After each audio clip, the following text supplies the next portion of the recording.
Namaskar. A lot has changed in the Russia-Ukraine war. We have to call it a war because many countries are getting sucked into it. Who's winning? Who's losing? Who is in Kursk region? Are the Ukrainians completely decimated from there? All that stuff and more. And how does this war look like? I have told you about 2.5 years ago about how the Dnipro river, Dnipro, could be the place where the Russians would come and stop. I got a lot of negative feedback for that from many people saying that no, it's only going to be the Donbass region. He's not going to go beyond that. Well, today they're already in 4 states and they're trying to push even further. And it depends upon what America is going to allow Putin to do and in exchange for what. So there are lots of things that are going on. I have a small slide deck to share with you. Please like this video, and if you have not already subscribed to our channel, kindly do subscribe to our channel. Here we go.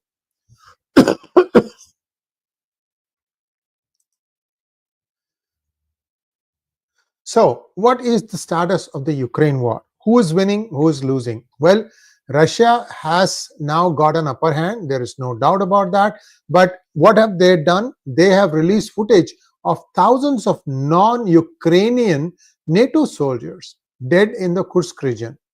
See, this was something that NATO was denying all along, that nobody else is fighting the war, that it's Russia. We are just giving them material and moral support. Well, on the other side, the NATO says that North Koreans and some Chinese even are fighting the war on behalf of the Russians. So you already have a multi-country versus multi-country conflict now. As to where this is going to end is anyone's guess. But let's take a look at what has been happening.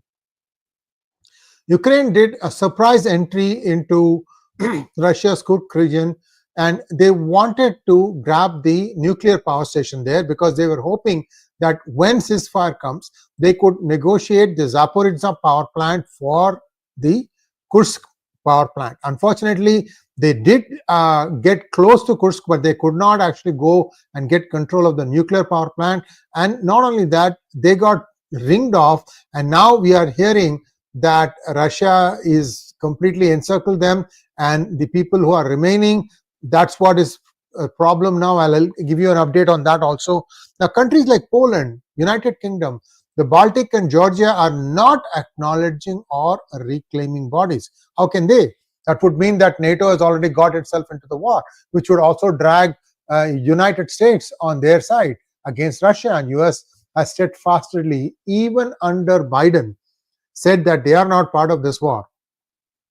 The problem is NATO is now being accused of abandoning its dead, something similar to what China and Pakistan do routinely. You all know the Kargil war, what had happened. So this is the Kursk front, and you can see there that there is a very tiny part that is left, that is being claimed by the Ukrainians. You can see the logo, the legend, to understand what it is.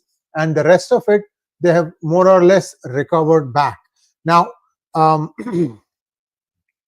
this could mean that whatever happens, there's not going to be much they can do. And the G7 wanted to condemn the Russian missile strike. There was a huge missile strike, not just in this area, but also in Kiev and one other city. I don't remember the name. And it is believed. Okay, I'll come to that in just a moment. What happened? Trump offered a more ambiguous assessment, saying that this was not his war, that it was Biden's war, and that the strike that went through, it is believed to have been by a hypersonic missile called Oreshnik, and that did a lot of damage, and I'll come to that in just a moment, that it might have been by an accident without providing further explanation. Now, he blamed everybody like Zelensky, Biden, UK and EU for provoking the war using Ukraine as a proxy. I mean, that Ukraine was used as a proxy is a known thing. That it was provoked into war by these countries is also something that most of the people are agreeing that that's what happened. Now, so what he's saying, what Trump is saying, is sending NATO soldiers into Russian territory is a blunder, and that needs to be condemned. So it's like ulta chor kotwal ko dante, meaning like, you know, the people who they wanted US to condemn Russia, But now US is saying, no, it was wrong on part of NATO to have entered there, because US also is probably smarting without telling us how did you get in. After all, you need our support to defend you. So that's on one side. This is on the ground. As far as peace talks are concerned, we know Ukraine had promised to sign this deal of mineral rights, which nobody really knows if they are there or not. And what happens if Russia keeps pushing further and further towards the Dnipro River, because it is believed that all these minerals are all in that area. In fact, it is also believed that the region that Russia covets is the most fertile region in Ukraine.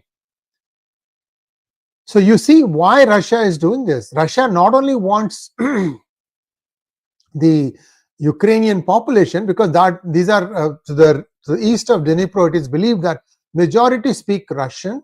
They also want the fertile lands. Russia is actually shrinking population-wise. They need more hands. They need more people. So they would stop at a point where they would think that assimilating the population into the Russian Empire would be difficult. And that would be, I think, the Dnipro River. And beyond that, they may not want to go. Be that as it may, let us say that that is what is the goal. How close are the Russians to reaching that goal? We'll come to that in just a moment. So right now, the talks between US and Russia are more trade talks rather than war talks also, or how to bring the war to an end. That appears to have taken a backseat. Now, I beg your pardon, Trump administration reportedly is uninterested in intervening in this war, except for Odessa, which I think they want to leave it for the remaining Ukraine rather than letting it go to Russia.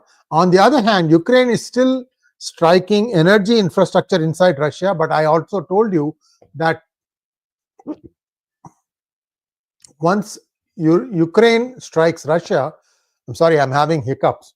Russia responds with heavy retaliation using vintage FAB bombs modified into gliding bombs. A sophisticated FTV drone factory protected by Patriots and F-16s has also been obliterated. Suspected use of rationing. That's what I told you, right? Hypersonic missiles undetectable by NATO systems. Hundreds reported dead. Fires are still going on after 48 hours. Over 30,000 Russian strikes in a week. 30,000. This week it has been huge, intense war, overwhelming the Ukrainian defenses. And F-16s have been shot down, and Ukrainian soldiers are retreating or abandoning posts. This is according to Russia. But let's take a quick look at the map. Anyway, let me just finish this and then I'll go to the map, because I just have one or two more slides. There was a church massacre that took place in Sumy, and this appears to have also made a lot of people get angry. Approximately 3,000 NATO and Ukrainian soldiers are reportedly taking refuge inside a Russian Orthodox church complex. After peace talks, a 21-member team, commander plus deputies, was massacred by their own NATO troops. This is the claim. Russia responded by bombing the church complex intensively.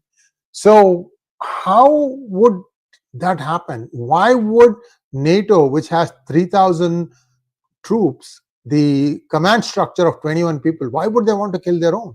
Were they trying to create some kind of a news story? Sounds a little horrible, isn't it? But this is, I have a lot of reference links. I will put those things up right after I finish this thing.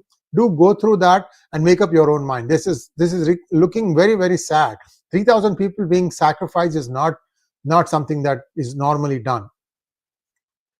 Now, Zelensky has extended martial law one more time, further delaying national elections. The government is also facing criticism over the alleged forced conscription. I told you about how 16-year-olds were being picked up from the street and they were being asked to go to the front. So Ukraine is running out of people. So right now, what is happening? Russia is dominating with unmatched bombing campaign. Ukraine defense is mostly neutralized except in a few key locations. Russia is using overwhelming air power and high impact ordnance daily. NATO and EU are trying to shift focus to new conflict zones, saying that, oh look, Russia is going to come next to your country, stoking fear in the hearts of Georgians, Romanians, Kosovans, and Serbians. Fears that these regimes may soon be destabilized like Ukraine. So what is Trump doing? Trump has not been listening to his EU allies, and he's saying, you go figure out what you want to do. That he thinks that EU leadership is blindly following deep state directives, leading troops into meaningless deaths. Very, very sad what is really going on. I wish there was another way to solve this problem, but unfortunately there is not. Here is the latest situation. I have the map here. I'm just going to share that. Give me a second.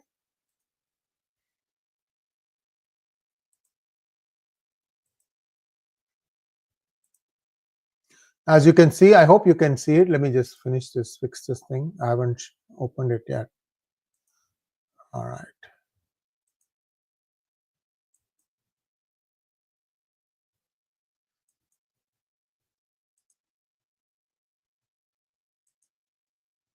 Okay, so you can see this is the map of Ukraine, and you can see these dark zones are all under Russian control. Not everything, but much of it.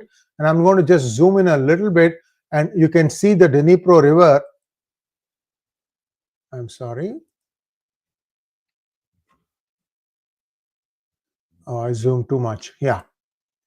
Here you can see this island here is Crimea, and there's Kherson there, and you can see that the line, the Dnipro is not very far.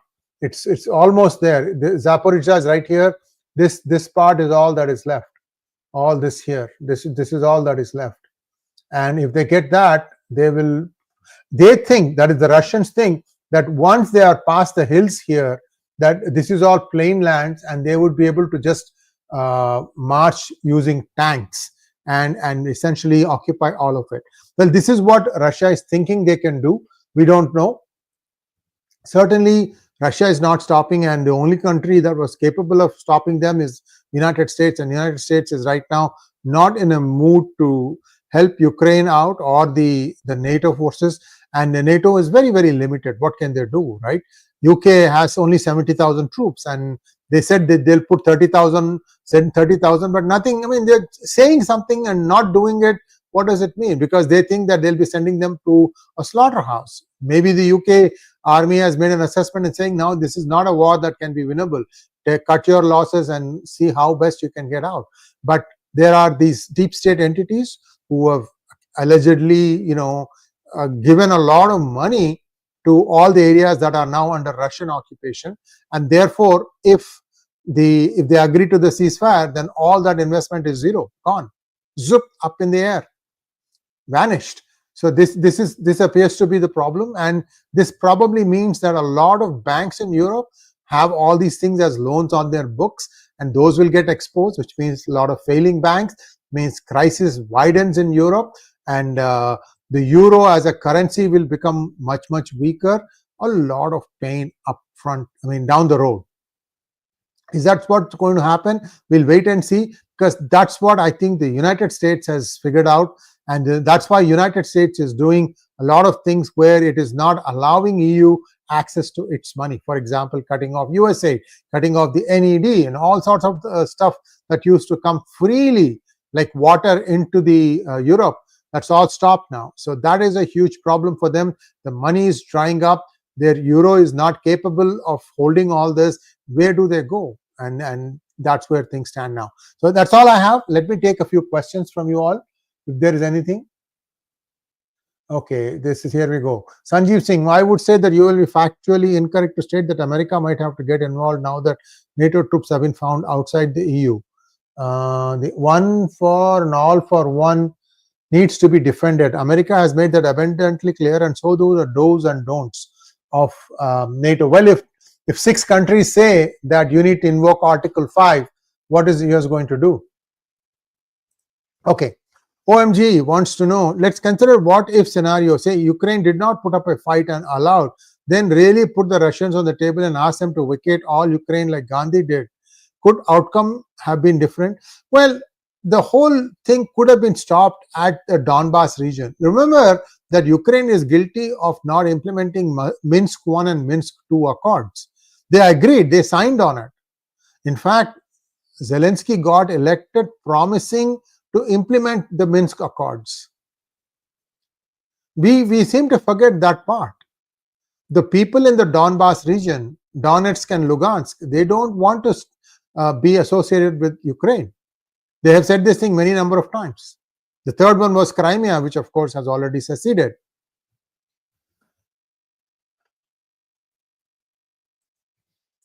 Russian warships are also in Chittagong ports. Russians have big game plan. Well, I don't know about that. We'll check. Keep an eye on it, Vishalji. Thanks for giving us. The big game is in Myanmar, up for grabs. No, the days of foreign encroachment and coming in and doing are, I think, over. It is very, very difficult to, unless the population itself wants to be controlled, you cannot do much. Which is why I'm saying that Russia will stop at the Dnipro river, because two things are similar to the mainland Russia. That region speaks mostly Russian, and they are also followers of the Russian Orthodox Church. On the other side of the Dnipro, it is believed that most of the population is Catholic. So again, this is something that I've done research on. Some of you say, oh, no, you are wrong. But they are not Russian Orthodox Church. That much I'm very sure. So that's where things stand. Thanks for watching. Please like, share, and subscribe to our channel. Don't forget to click on the bell button for notifications. Namaskar.